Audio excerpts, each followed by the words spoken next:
Hello, students.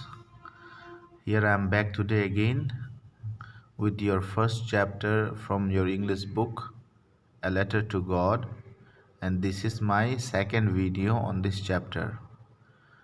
In the previous chapter, we learned that the hailstones have completely destroyed Lancho's field. Lancho's crop was totally destroyed by the hailstones. Okay, so now he is in despair. He doesn't know what to do, and he is in complete distress. He is very sad. So let's check the second part today and see what happens to him in the future. So let's read. But in the hearts of all who lived in that solitary house in the middle of the valley, there was a single hope, help from God. So, in the single house in that entire valley, all the members of that house have a hope of surviving that great disaster, and the hope was help from God. No one would help them except God. So they were in something in their mind, somewhere within their heart, they believe that God will help them. Don't be so upset, even though this seems like a total loss. Remember, no one dies of hunger. So they thought that, and they even encourage each other that no one will be dying of hunger. We will survive through these hard times. That's what they say. No one dies of hunger. All through the night, Lencho thought only of his one hope, the help of God, whose eyes, as he had been instructed, see everything, even what is deep in one's conscience. So, whole night Lencho could not sleep. He only thought of his one hope, the help of God, and how God will help him. When he was a kid, and the pastors and the other people, they tell that God can see everyone's feelings, what everyone is thinking in his heart. So Lencho also believed that in his desperate condition, in his so bad condition, God will surely help him. Lencho was an ox of a man, working like an animal in the fields, but still he knew how to ride. Lencho was a very hard-working person. Lencho was an ox of a man means he was a very hard-working person. Though he was a farmer, he could read and write. The following Sunday at daybreak, he began to write a letter which he himself would carry to the town and place in the mail. So the next Sunday, what he did in the early in the morning, he wrote a letter, and he himself went to the town to put it in the letter box. Okay, and the letter was written to whom? Letter was written to God. So what did he write? He wrote, God, he wrote, if you don't help me, my family and I'll go hungry this year. I need 100 pesos in order to sow my field again and to live until the crop comes because the hailstorms dot.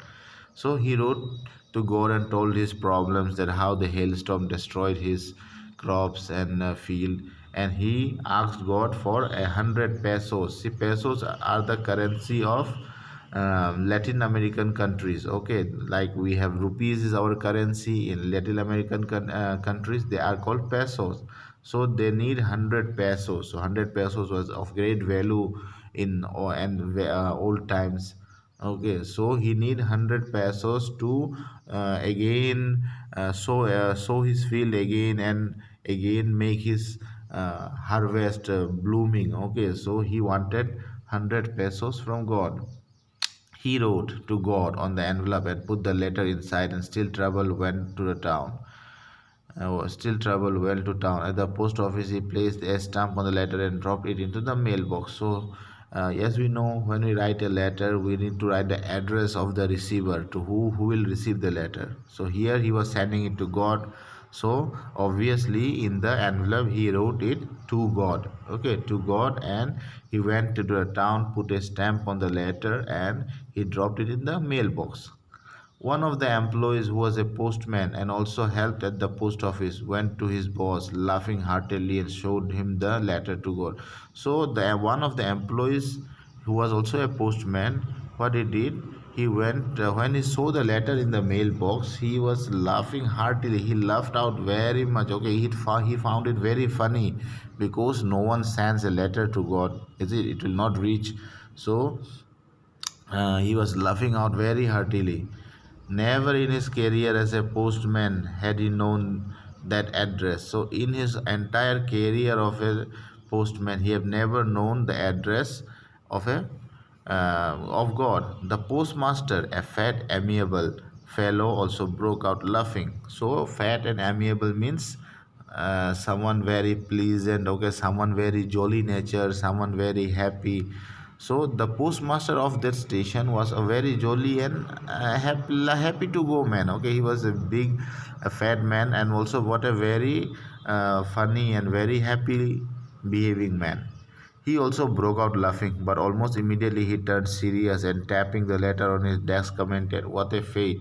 I wish I had the fate of the man who wrote this letter, starting up a correspondence with God."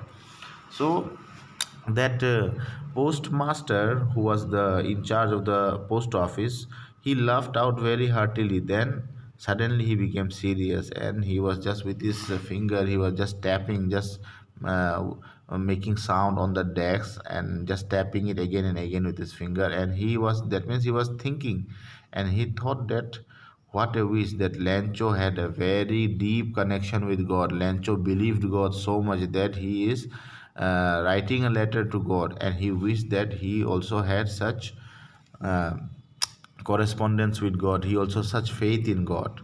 So, in order not to shake the writer's faith in God, the postmaster came up with an idea, answered the letter, but when he opened it, it was evident that to answer it, it needed something more than goodwill. So he thought that the Lancho's faith in God should not be broken. Okay, so he thought that let us try to help him. But when he opened the letter, he saw that this could not simply help by writing a letter to him, or writing a letter which pretend to be from God, but they need to also give some money, because he actually asked money from God.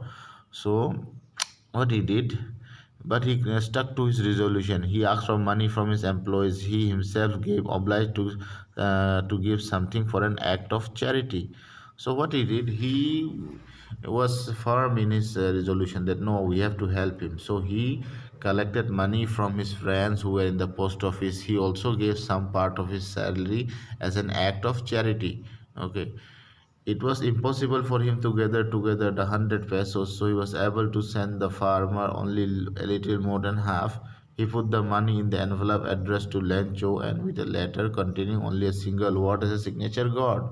So they collected some money, but it was not 100 pesos. It was only a more than half. More than half means half of 100 is 50. That is more than 50. Okay, so more than 50 rupees, maybe 55, 60, 70, somewhat like that. They collected, and he put it the money in the envelope.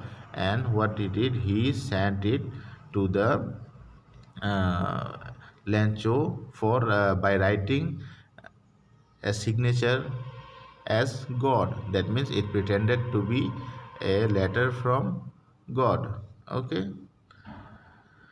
okay, students. So that's all for the second part of your chapter.